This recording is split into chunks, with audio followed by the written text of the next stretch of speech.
감사합니다. 하나님, 십자가로 우리를 든든히 세워 주옵소서. 하나님의 사랑 가운데서 세워지는 성도와 반석교회가 되어질 수 있도록 우리 이 자리에 고개 숙인 주의 권속들과 흩어진 각각의 현장에서, 그 산업의 현장, 그 지역의 현장, 가정의 현장에서 만나는 모든 상황과 조건과 일들 속에서도 하나님의 크다란 말할 수 없는 은혜와 사랑 가운데 충만하게 누리며 승리하는 자들 되어질 수 있도록 역사해 주옵소서. 구주 예수 그리스도의 이름으로 간절히 기도 올리옵나이다. 아멘. 고린도전서는 고린도 교회의 회람서신입니다. 회람서신이 뭐냐면, 우리 회람하라는 것은 사인을 하잖아요. 주로 여러분 동장님이 뭐 수령하거나 뭐 전달할 때 와서 수령했으면 사인해 달라 하는 것처럼 이 서신서가 편지인데 그 편지를 너만 보지 말고 당신과 비슷한 사람들이 돌려보라는 겁니다. 그래서 먼저 보내는 대상은 고린도 교회에 먼저 보냈지만 고린도 교회에서 읽어보고 그걸 다시 옆에 이웃 교회에도 보내는 이런 회람서신의 하나입니다. 그리고 보내는 사람이 있고 받는 사람이 있고 받는 교회가 있고 그걸 가지고 전달해 주는 사람이 있습니다. 누가 누구에게 보냈냐면 사도 바울이 아마도 에베소라는 지역의 현장에 있었을 것 같습니다. 3차 전도 여행을 통해서 세워진 이 고린도 교회가 우리 교회처럼 약 3년쯤 지났던 겁니다. 3년쯤 지났고 이 속에는 처음부터 하나님을 잘 섬기는 백성들보다는 이방인들 중에서 바울의 전도나 또 다른 여러 가지 사건들을 통해서 구원받은 사람들이 많았기 때문에 조금은 뿌리가 얕을 수 있어요. 뿌리가 얕을 수 있고 본인들이 섬기던 옛날 이방 신들과 좀 헷갈리기도 하고, 그런 가운데 옛날부터 잘 유대인으로서 잘 섬겨왔던 율법을 아는 자도 있고, 이렇게 막 여러 사람들이, 다양한 사람들이 막 섞여서 그 고린도 지역 자체도 그 당시에 우리나라 같은 부산항처럼 제1, 제2의 도시 이러면서도 항구 도시였기 때문에 무역이 엄청나게 활발했거든요. 그래서 여러 사람들이 오고 가고 여러 사상들과 여러 문물들이 계속 섞이는 곳이기 때문에 좀 고정화되어 있진 않았어요. 그래서 전통파 깊이 있었던 유대인들보다는 막 섞이면서 오고 갔던 사람들 중에 이 사람들이 예수님의 복음을 받게 됐던 중요한 바탕이 됐습니다. 근데 너무나도 빠르고 너무나도 혼란스럽고 너무나도 다양한 사람이 있기 때문에 각자 자기가 생각하는데 옳은 대로 그렇게 신앙생활을 하다 보니까 열심은 있고 마음은 있는데 서로 간에 뭐가 생기겠습니까? 다양한 사람들이 모이면 여러분 3명만 같이 있어도 그중에 스승이 있는데 3명이 뭡니까? 2명만 있어도 서로 지지하는 당이 다르면 이 갈등이 있죠. 그래서 사람은 갈등이 존재하는 겁니다. 교회 왜 그래? 그러시면 교회는 사람들이 있고 그리고 자기의 목소리가 있기 때문에 갈등하는 겁니다. 근데 여러분 뭐냐면 주 안에서 하면 돼요. 하나님 안에 있고 예수 안에 있으면 그 갈등이 다양성이 돼요. 그 다양성이 풍성하고 풍부해집니다. 서로를 용납하고 하나 될 수 있는데 문제는 뭐냐면 갈등이 어디로 딱 치닫느냐면 분파로 치닫는 거예요. 나는 바울파다. 나는 베드로다. 나는 그냥 오리지널 예수님파다. 이렇게 내가 좋아하고 내가 따르던 그 스승들 사람들을 내세우면서 그렇게 척을 지게 되면 어떻게 됩니까? 그 사람 말이 맞아도 내 편 아니면 어떻습니까? 틀렸다는 거예요. 내 편이면 좀 틀렸어도 눈 감고 딱 해요. 그래서 이렇게 골이 깊어지고 갈등이 생기면서 이제는 문제가, 그전에는 그냥 다 좋았던 건데 이제는 한 2, 3년 지나니까 그때는 매력이었는데 지금 보니까 왜 그래? 라는 거죠. 그렇게 교회에 문제들이 하나 둘 서너 개씩 드러나게 되는 겁니다. 좋을 때 좋았던 것이 이제 식상해지니까 장점이 아닌 단점들이 보이게 되는 거죠. 그때 사도 바울이 이제는 소식을 듣는 거죠. 이제 무역의 도시잖아요. 거기에서 오고 가는 사람들 중에 유력한 사람이 누구누구 집에 있던 성도가 바울을 에베소에서 만나는 겁니다. 그런데 바울 선생님, 거기에 이 성도님하고 이 성도님하고 이렇게 붙었다고, 싸웠다고. 근데 저 사람 보니까, 이 사람 들어보니까 이 사람 말도 맞고 저 사람 들으니까 저 사람 사정도 이해되는데 뭐가 맞습니까? 이렇게 막 고민이 되니까 사도 바울이 내가 아직까지 모르겠느냐라고 하면서 안타까운 마음을 가지고 편지를 적어서 이건 이제 다시 또 보내는 거죠. 그러면서 사도 바울이 눈물로 쓴 편지가 고린도전서, 고린도후서, 그리고 고린도전서, 후서 사이에 또 하나의 편지가 또 있었을 거예요. 그러니까 얼마나 마음이 애타고 얼마나 애잔하고 얼마나 간절했겠습니까? 그 어린 성도들이고 그 얼마 되지 않은 기간 가운데 세워진 교회니까 좀 위태롭겠죠. 근데 열심은 있어요. 열정은 있는데 그 열정이 방향을 잃고 왔다 갔다 하니까 그 마음을, 나는 떨어져 있으니까 같이 있으면 뭐라도 하고 싶은데 떨어져 있으니까 그 안타까운 마음을 가지고 하나씩 하나씩 써내려간 그 눈물의 편지가 고린도전서고 후서입니다. 그리고 눈물 쏙 날 만큼 틀린 건 틀리다고 사도 바울이 정확하게 짚거든요. 또 책망도 합니다. 그럼 그 사랑의 마음이 회초리처럼, 이번 주 말씀처럼 작대기와 몽둥이가 회초리처럼 우리에게 딱 다가오는 것처럼 사도 바울이 딱 선을 가지고 분명하게 선포하고 증거합니다. 너희 중에 거짓 교사도 있고 잘못된 사람도 있다. 교묘하게 속이는 늑대가 이리가 너희 양떼 가운데 있는 자들 있으니까 그런 자들을 멀리해라고 이렇게 경계까지 하면서 그 편지를 절절하게 보내는 겁니다. 어떻겠습니까, 여러분? 눈으로 보는 것보다 떨어져 있을 때 그 마음은 더 간절하겠죠. 그런 마음으로 고린도 교회에 편지를 하나씩 하나씩 적어 보낸 겁니다. 그리고 또 사도 바울은 이 서신서가 고린도 전후서 이렇게 쭉 있지만 나중에는요 옥중서신도 있습니다. 우리 배우겠지만 이때까지는 옥중서신은 아닌데 나중에 보면 감옥 안에서 편지를 또 적습니다. 가고 싶어도 갈 수 있지만 또 못 가는 감옥 안에서 옥중에서 또 편지를 적어서 보내기도 하는, 이렇게 사도 바울은 여러 지역을 다녔고 여러 교회를 세웠기 때문에 그는 편지로 사역을 했고, 동시에 이 원본은 아니거든요. 편지의 원본이 있을 건데 주로 회람 서신이었기 때문에 그 편지를 그대로 가져가기보다는 이 사람을 말하고 할 때 또 적어 가지고 그걸 복사본처럼 필사를 해 가지고 하잖아요. 근데 원본은 어떠냐면 사도 바울의 원본은 우리 성경을 읽어보면 알고 있어요. 구술로 합니다. 이 구술로 이렇게 딱 하면 그가 더디오나 이런 사람들이, 전달자들이 자 이제 따라 적거나 하다가 맨 끝에 내가 친필로 문안하노니 이런 말이 있습니다. 또 친필로 문안한다는 말은 뭡니까? 이때까지 내가 말로 하다가 이제는 친필로 하는데, 바울은 또 안질이 있었기 때문에, 눈이 나빴기 때문에 바울이 정서를 잘하는 사람보다는 자기 이름으로 나는 누구, 그 사람 이름을 적고 내가 문안한다라는 말을 쓸 때는 그게 원본에는 어떻겠습니까? 상상의 영역입니다만은 내가 친필로 문안한다 하면서 그 붓을, 그 펜을 가지고 자기 이름을 크게 적고 그 사람의 이름을 적으면서 사랑한다, 문안한다 라고 그 삐뚤삐뚤한 편지를 봤을 때 그걸 전달받았던 사람들은 각자 내가 옳다 네가 옳다 싸우다가 겸손해질 수밖에 없는 거죠. 왜냐하면 우리를 사랑하고 우리와 함께했던 저 바울은 감옥소에서 내게 편지를 보내고 그 안타까운 마음으로 한데, 우리가 욕심을 각자 우리가 합의하는 게 아니라 각자 주 앞에 서게 되는 것이죠. 그것이 사도 바울이 개인을 십자가 앞에 세우는 그 성질에 있는 부분이 있습니다. 자, 핵심 주제를 한번 볼까요? 이번에 1번입니다. 핵심 주제 고린도전서는 시작. 고린도전서는 세상의 철학과 유혹, 파당과 도덕적인 타락으로 갈라진 고린도 교회를 향해 십자가의 복음을 선포하며 성도가 세상과 구분된 거룩한 몸으로 서로를 세우고 사랑 안에서 하나의 공동체를 이루어 가도록 권면하는 말씀입니다. 참 사람들이 받아들이기 힘들었던 게, 그 당시에 이혼하고 파혼하고 아무나 하고 살고 또 유부녀가 있어도 같이 눈 맞아서 지내는 것이 그 당시 고린도에서는 일반적이었던 겁니다. 근데 그리스도 예수 안에서는 그게 아니라고 하니까 그렇게 살던 사람들이 갑자기 경건해지고 거룩해지기가 쉽지가 않죠. 근데 그런 것들까지 그러면서 또 반대 사람들은 야 원래 그래 살면 안 돼. 그 율법은 틀렸어. 율법이 뭐야? 한 번도 들은 적이 없어. 이렇게 우왕좌왕한 그들에게 사도 바울은 분명하게 복음의 소식을 말하는 겁니다. 하나님의 말씀은 이것이다. 그리고 우리는 이렇게 살아야 되고 저렇게 살아야 된다. 주 안에서 함께 형제를 사랑하고 용납하면서 서로를 어떻게 세워질 것인가.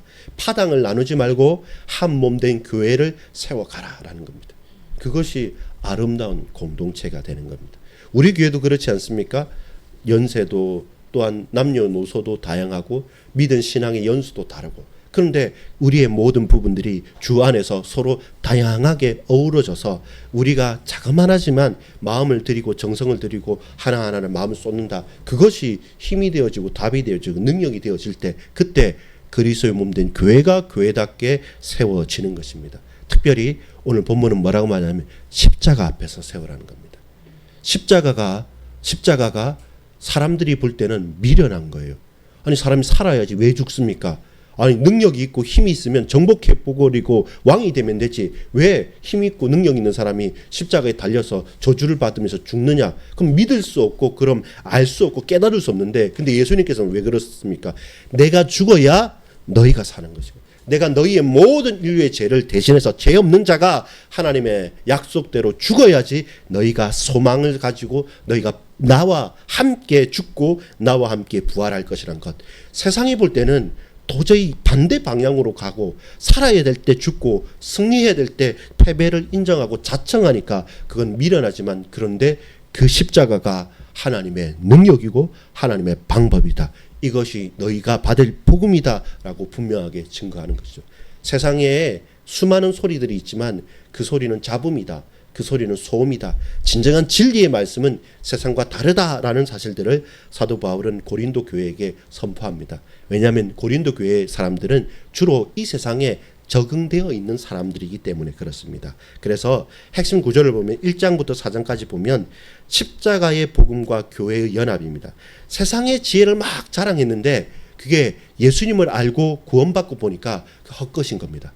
그 중요한 게 아니에요. 근데 나는 껍데기만 붙잡고 살아왔던 내 과거가 이제 복음을 보고 보니까 아는 게 마치 뭐냐면, 그전에는 눈이 먼 것처럼, 눈이 시력이 안 맞는 것처럼 하다가 새로 시력에 딱 맞는 안경을 쓰거나 개안 수술해서 딱 열어보니까 그때서부터는 잘하는 거죠. 저번에 선현 장로님이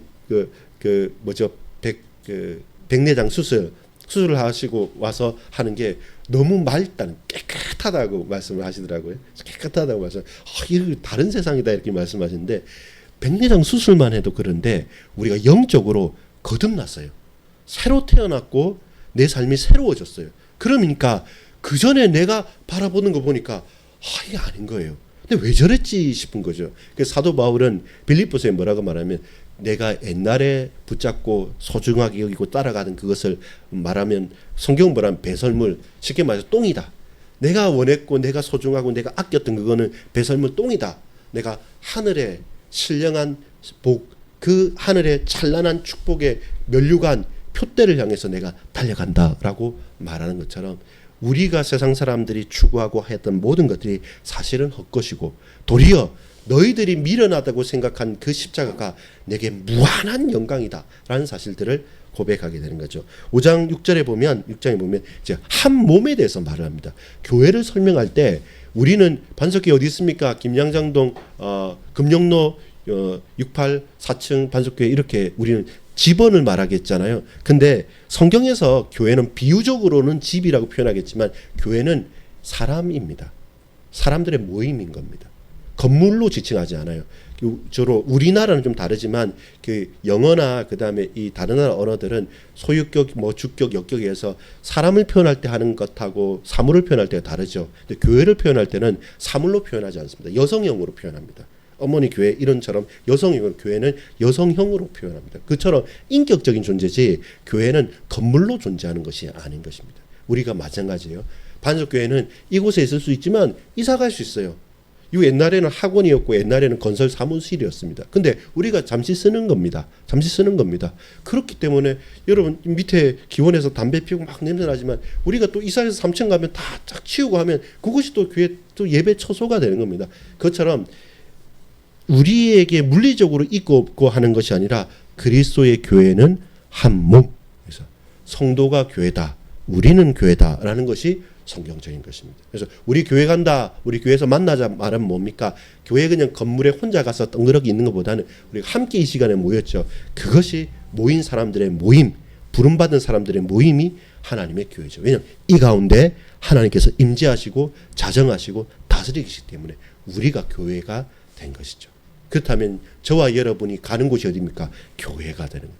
가정이 교회가 되고 직장이 교회가 되고 우리 현장이 교회가 되죠. 주님을 머리로 두고 그 성도들이 함께 모였다. 그러면 그래서 교회를 표현할 때 뭐라 합니까? 한 몸 된 교회라 말한 거죠. 예, 동시에 우리는 자유한 것이죠. 더 이상 이제는 막 하나하나 이제 구체적인 문제들이 일어나요. 우리 서론적인 부분에 말했던 것처럼 이 여러 사람들이 있고 그렇게 연수가 오래지 않고 세운 지 얼마 되지 않고 다양한 일들이 있다 보니까 여러 가지 문제가 꼬리가 되고 또 여기 가운데 정말 현실적이에요. 돈 문제도 나오고요. 그다음에 뭐 남녀 간의 문제도 나오고 또 송사 문제도 나옵니다. 서로 간 이렇게 서로 이 가치 안에서 건면해야 되는데 서로 부딪혀 가지고 법정에 가는 게 맞냐 안 맞냐 이런 현실적인 실제적인 문제들이 계속 드러날 때 그 하나의 문제들 가운데서 두 가지를 말합니다. 그리스도 예수는 자유하셨다. 더 이상 종과 노예와 더 이상 신분과 더 이상 얽매이는 게 없고 그 율법에서도 자유했고 그 모든 그 법에서도 자유했다. 동시에 우리가 스스로 얽매이는 것은 뭐냐? 성도를 이웃을 향한 내 동료들을 향한 사랑 때문에. 이 사도 바울은 말합니다. 그 이후에도 사도 바울이 늘 주장하는 것이 뭐냐면 이 사람이 고기 먹는 것 때문에 시험에 들었다. 그럼 난 고기뿐만 아니라 음식 그 식물도 안 먹겠다. 이것이 사도 바울의 고백이었거든요. 혹 조금 잘못된 게 있다. 조금 문제가 있다. 그거 말고 더해서 내가 하겠다. 이 자기의 권리와 우리가 할 수 있는 것을 내려놓고 자유하지만 안 하는 것. 그것이 진짜 자유인 거거든요. 할 수 있지만 안 하는 것. 그것이 진짜 자유인 것입니다. 그렇게 이제는 사랑의 질서를 세워가는 것이죠. 이제 누구누구 파당을 쓰는 게 아니라 반드시 질서는 필요하고 영적인 질서는 필요한데 그리스도 예수 안에서 우리가 어떻게 예배할까? 어떻게 성찬을 할까? 어떻게 신앙생활을 해갈까? 어떻게 서로 섬기면서 하나하나 해나갈까? 이렇게 교회를 교회답게 만들어가는 것들. 이렇게 아름답게 문제 많고 탈 많은 교회지만 하나님의 부르심과 인도하신 가운데 나를 성장시키시고 내가 성장하는 만큼 우리 동료들과 함께 우리 성도들과 함께 교회가 힘있게 성장해가는 그 청사진을 보여주는 것입니다. 마지막에는 뭡니까? 부활에 대한 소망. 그래도 해소되지 않는 핍박과 문제가 있거든요. 예수 믿으면 모든 것이 잘 풀리고 모든 아무 문제도 없고 그냥 온실 속의 화초처럼 그냥 해피하게 될 것 같은데 우리의 삶에는 여러 가지 역경들과 포기할 수 없는 여러 가지 문제들과 그리고 해결하기 어려운 것들이 계속 다가온단 말입니다. 그때마다 낙심하지 말고 그때마다 흔들리지 말 것은 부활의 소망이 있다는 겁니다. 부활의 소망이 있다는 겁니다. 이것이 고린도전서를 향해서 문제 많고 탈 많은 교회와 그 개성 뚜렷한 또는 서로 갈등이 있는 그 성도들을 통해서 예수 그리스도 안에서 하나 되게 한 몸 되게 붙들어 주신 것이 사도 바울이 고린도서를 보냈던 편지입니다. 우리 아까 읽었던 고린도서 1장 18절부터 31절까지의 25절까지의 말씀을 한번 같이 천천히 보겠습니다. 신약성경 264페이지에 있는 고린도전서 1장 18절로 25절 신약성경 264페이지에 있는 고린도전서 1장 18절로 25절까지의 말씀을 천천히 한번 같이 합독하도록 하겠습니다. 예, 같이 보겠습니다. 십자가의 도가 멸망하는 자들에게는 미련한 것이요 구원을 받는 우리에게는 하나님의 능력이라. 기록된 바 내가 지혜 있는 자들의 지혜를 멸하고 총명한 자들의 총명을 폐하리라 하였으니 지혜 있는 자가 어디 있느냐? 선비가 어디 있느냐? 이 세대의 변론가가 어디 있느냐?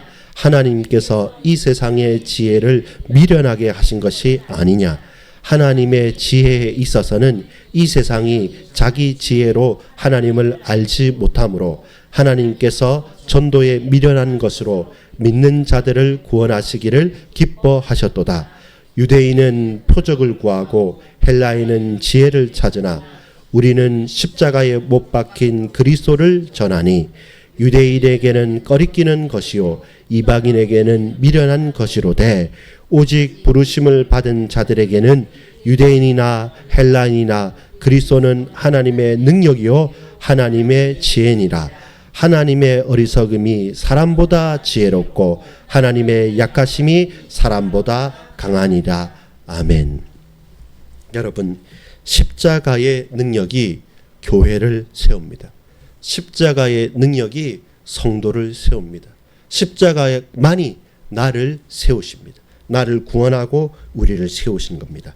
세상의 사람들은 보이는 권력과 보이는 힘을 따라가고 그것을 구하고 찾습니다. 그러나 하나님의 지혜는 보이지 않는 것, 사람들이 볼 때는 약하게 보이고 전혀 보이지도 않고 아무것도 아닌 것 같은 도리어 미련한 것처럼 보이지만 복음은 성도들에게 그 미련한 것이 우리에게 해답이 되고 능력이 되고 가장 큰 은혜가 되는 겁니다. 그래서 세상에 자랑하던 것을 꺾어버리고 하나님께서는 도리어 그 미련한 것들을 통해서 교회를 세우십니다. 왜 그럴까요? 왜 그렇겠습니까? 그것은 사람이 한 일이 아니라 하나님께서 하셨다는 사실들을 증거하기 때문에 그렇습니다. 구약 성경에 보면 기드온의 300용사라는 그 이야기가 나옵니다.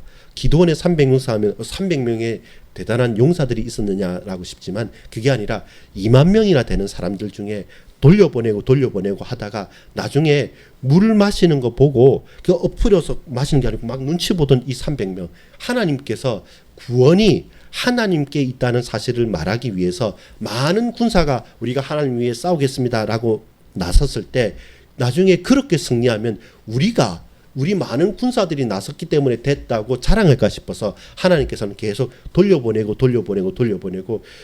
오합 지돌 같은 300명만 그 작은 숫자만 남겨놓고 그를 통해서 이건 불가능한데요 라고 적군과 싸울 수 없어요. 여러분 대적과 싸우려고 한다면 군인이 많아야 되잖아요. 모집을 많이 해야 되잖아요. 근데 그 2만 명 중 다 돌려보내고 오로지 300명 가지고 그 300명도 무기를 든 게 아니라 나팔 들고 횃불 들고 밤에 야습을 하는데 야습해서 어떻게 하냐면 누가 문제 그 좋은 무기를 가지고 기습을 하는 것이 아니라 갑자기 밤에 횃불을 들고 있다가 항아리 안에 횃불을 넣다가 막 노래 부르고 나팔 부니까 사람들이 이제 놀랬을 때 그냥 횃불 던지는 겁니다. 그러니까 자기들끼리 적군들끼리 서로 이제 싸우다가 자멸하게 만드는 것. 결국 그 승리는 누구에게 있습니까? 하나님께 있죠. 마찬가지로 저 사람은 금수저니까, 저 사람은 많이 배웠으니까, 저 사람은 돈이 많으니까, 건강하니까, 그러니까 했겠지라고 하지 않고 돈 없고 약하고 부족한 난데 저 사람 살 수 있을까 싶은 그 나를 통해서 그 연약한 우리를 통해서 하나님께서 그 강하고 놀라운 사람들이 부끄러워할 만큼 하나님의 일을 이루어 가실 때 이거는 아무래도 당신의 능력이 아니라 당신이 섬기고 있고 당신이 믿고 있는 그 하나님이 아니면 못하시는 거다라고 지혜 있는 자들을 부끄럽게 할 만큼 하나님은 하나님의 지혜와 하나님의 일을 부족하고 연약한 우리에게 맡기시는 것이죠. 그것이 하나님의 방법입니다. 그래서 사람들은 미련하게 보겠죠. 십자가 그 피 흘리고 죽는 것, 망하고 절망하는 것, 십자가에 못 박으라 했을 때 십자가에 못 박힌 것, 그게 뭐야 싶지만 그게 단순하게 개인의 실패, 개인의 죽음이 아니라 우리가 전 인류가 모든 제약이 그렇게 십자가에 못 박아 죽어야 되는 것을 대신 담당하시고 동시에 그 모든 것을 다 끝내버리시고 정화시키시고 다시 그 죽음에서 부활하신 첫 소망의 열매가 우리 주님이 되신 겁니다. 그래서 십자가에 우리가 함께 죽으면 함께 주님과 함께 살게 되는 부활의 사람이 되어지는 것이죠. 이것이 우리를 구원한 복음이고 저와 여러분이 붙들고 가야 될 은혜인 것입니다. 첫 번째입니다. 세상의 지혜와 십자가의 대비입니다. 18절부터 20절에 보면 유대인들은 표적을 구한다고 말합니다. 유대인들에게 중요한 것은 기적이었어요. 그래서 제일 빨랐어요. 반응도. 예수님께서 병자를 고치고 죽은 나사로를 살리고 할 때 유대인들이 누구보다 빠르게 집중합니다. 왜냐하면 유대인들은 표적이 증거가 모든 거였어요. 또 헬라인들은 뭡니까? 우리가 아는 그리스 로마 신화, 요즘에 오디세이 막 영화 유명하지 않습니까? 그처럼 철학과 지혜의 사람들이잖아요. 이 사람들은 뭔가 새로운 지식을 막 구합니다. 그게 그 사람 헬라인들의 특징이었어요. 그리스 사람들의 특징이었는데, 근데 하나님의 구원의 방식은 그런 표적도 아니고 그런 지혜도 아닙니다. 하나님께서 근데 그걸 보여주셔요. 표적도 보여주시고 지혜도 보여주십니다. 근데 거기에 해답이 있지 않고 거기에 능력이 있지 않고 하나님께서는 결국 사람을 구원하실 때는 너희들이 미련하게 보는 십자가로 구원하셨습니다. 그래서 어떤 인생도 어떤 누구도 자랑할 수 없게 만든 거죠. 아니 십자가 그 뭔데? 라고 하지만 그 미련한 것을 통해서 지혜가 아니라 표적이 아니라 미련하게 보이는 십자가를 통해서 우리를 구원해 주셨다는 겁니다. 그래서 그것은 자랑하지 못하고 할 수 있는 것은 감사와 감사합니다. 하나님의 은혜입니다. 라고 하나님을 찬양할 수밖에 없는 것이죠. 그러면 뭐가 됩니까? 자연적으로 나를 내려놓게 되는 거죠. 저와 여러분에게 뭐가 있는지 모르겠지만 자랑거리를 첫 번째 내려놓거든요. 내가 제일 많이 말하는 것, 제일 많이 생각하는 것, 우리가 뭔가 흔들릴 때마다 그래 난 이건 가지고 있어 하는 나의 자랑, 그리고 또 보이지 않는 우리의 히든 카드가 있습니다. 요거는 내가 딱 의지하고 있으니까 그거 믿고 마음의 안정을 찾고 있는 나의 자랑거리와 나의 숨겨둔 히든 카드, 그것을 사실 내려놓게 만든 겁니다. 그게 어려울 수도 있습니다. 그게 고민되기도 합니다. 아브라함에게 있어서는 누구였겠습니까? 100세 얻은 아들 이삭이었어요.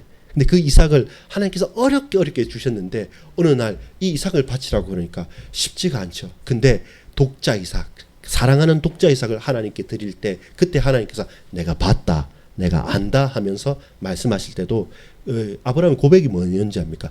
이 100세에 불가능한데 내가 아들을 받았는데 이 아들을 드린다 할지라도 하나님께서 다시 부활시키실 거라는 확신을 가지고 간 거죠. 그것이 한 단계 넘어섰던 믿음의 사람으로, 믿음의 조상으로 그가 쓰임을 받게 된 사실입니다. 자기의 자량을 내려놓고 하나님의 은혜에 감사할 수 있는 사람, 그 사람들을 통해서 하나님께서는 무명의 사람들인데 유명한 사람들보다 더 귀하고 더 유명하게 하나님은 무명한 자들을 써 가시는 것입니다. 이것이 교회를 교회되게 만들어 가는 것입니다. 고린도 교회의 분열이 그거였어요. 나는 바울파다, 나는 아볼로파다, 난 누구누구파다, 난 게바파다. 우리는 그렇게 줄 서기를 좋아하고 줄 세우기를 좋아합니다. 그래야지 내 능력이 나타나고 내 이름이 나는 것처럼 그렇습니다. 사람들은 제일 무서운 게, 제일 심한 게 뭐냐면 뭐 능력이 없는 것보다는 섭섭병이 제일 무섭다 그럽니다. 섭섭하면 다 싫어요. 이 사람 앞에서나 모든 부분에서나 이렇게 우리의 감정이 흔들리고 휘말려들 때마다, 갈등이 있을 때마다 한 가지 고백입니다. 주 예수 그리스도 안에서, 주 안에 있으면 다치셔도 됩니다. 그러면 이렇게 빨간 약 바르고 일어나면 돼요. 근데 주 밖에 있으면 아무리 휘황찬란한 왕궁에서 잘 먹고 잘 산다 할지라도 그건 너무나도 위태로운 것이죠. 방주 안에 있는 사람입니다. 구원의 방주, 노아의 방주 안에서는 뛰어가다가 자빠져도 됩니다. 근데 광주 밖에 있다면, 방주 밖에 있던 그 휘몰아치는 곳에서 생명을 부지할 수가 없는 것입니다. 하나님은 우리 약한 자들을 강하게 하십니다. 강한 자들이 부끄러울 만큼 연약한 자들을 하나님께서 두 손에 붙들어 주셔서 은혜로 베풀어 주는 것입니다. 이번 한 주간 저와 여러분은 어떻게 살아가고 있습니까? 우리의 대적자들인 아수르 사네립 왕은 자기의 능력과 힘으로 나는 할 수 있어 말하지만 하나님은 분명하게 말합니다. 너는 내 도구다. 내 손에 잡혀있는 막대기, 내 손에 있는 진노의 몽둥이일 뿐이다. 내 백성을 위해서 잠시 회초리를 쓰지만 너희에게 목적이 있는 것이 아니라 이 백성에게 목적이 있다. 우리는 그 회초리를 맞고 깨달아야 되죠. 내가 필요한 것은, 내게 필요한 것은 저 아수르와 같은 하나님께 잠시 쓰이다 버려지는 그런 회초리와 몽둥이가 아니라 나는 십자가를 붙들고 사명의 지팡이를 짚고 연약한 심령이지만 담대히 주의 길을 걸어가겠다. 이것이 우리가 오늘도 살아가는 이유입니다. 약한 나를 통해서 하나님께서 강한 자들을 부끄럽게 하시고 부족한 우리를 통해서, 우리를 위해서, 나를 위해서 오신 예수 그리스도의 사람만이 우리에게 참된 지혜가 되고 능력이 됩니다. 3번에 5번 우리 기도 같이 한번 읽어보겠습니다. 기도합니다. 시작. 내 지혜와 경험을 자랑하던 교만을 내려놓고 오직 예수 그리스도의 십자가만 붙들게 하소서. 세상의 가치관으로 서로를 비교하거나 갈라서지 않게 하시고 십자가의 은혜 아래 낮아져 반석교회 지체들과 사랑으로 하나 되게 하소서. 약한 나를 통해 역사하시는 예수 그리스도의 이름으로 기도합니다. 아멘. 이 기도가 이번 한 주간 오늘의 기도가 되어져서 이제 하나님 손에 붙들린 몽둥이가 아니라 하나님 손에 붙들린 바 되어진 십자가와 사명의 지팡이를 짚고 가는 저와 여러분 되기를 간구하고 축복합니다. 기도합니다. 아버지 하나님 감사합니다. 우리는 연약합니다. 육신도 연약하고 마음 심령도 연약합니다. 우리가 우리의 능력으로 단 하나도 할 수 없습니다. 그러나 전능하신 하나님께서, 사랑의 하나님께서, 은혜의 하나님께서, 나의 주 나의 하나님께서 내 마음과 생각을 붙드시사 나로 새 힘을 쉬고 나로 새롭게 거듭나게 하시며 이제 하나님 교회를 섬기고 우리의 가정을 든든히 세워갈 수 있는 하나님의 백성, 하나님의 사람으로 참된 능력을 붙잡고 살아갈 수 있도록 전도에 미련한 것으로 구원받기를 하나님 기뻐하신다는 것처럼 우리의 작은 헌신이지만 하나님 현장에서 우리 예배드리면서 우리의 일상을 주님께 온전히 영광 올려드리오니 주여 나로 통해 생명이 살아나고 구원을 얻게 되어지고 참된 복음의 이 역사가 훨씬 더 넓게 풍성하게 열매 맺게 하여 주옵소서. 믿고 감사드립니다. 예수 그리스도의 이름으로 간절히 기도 올리옵나이다. 아멘.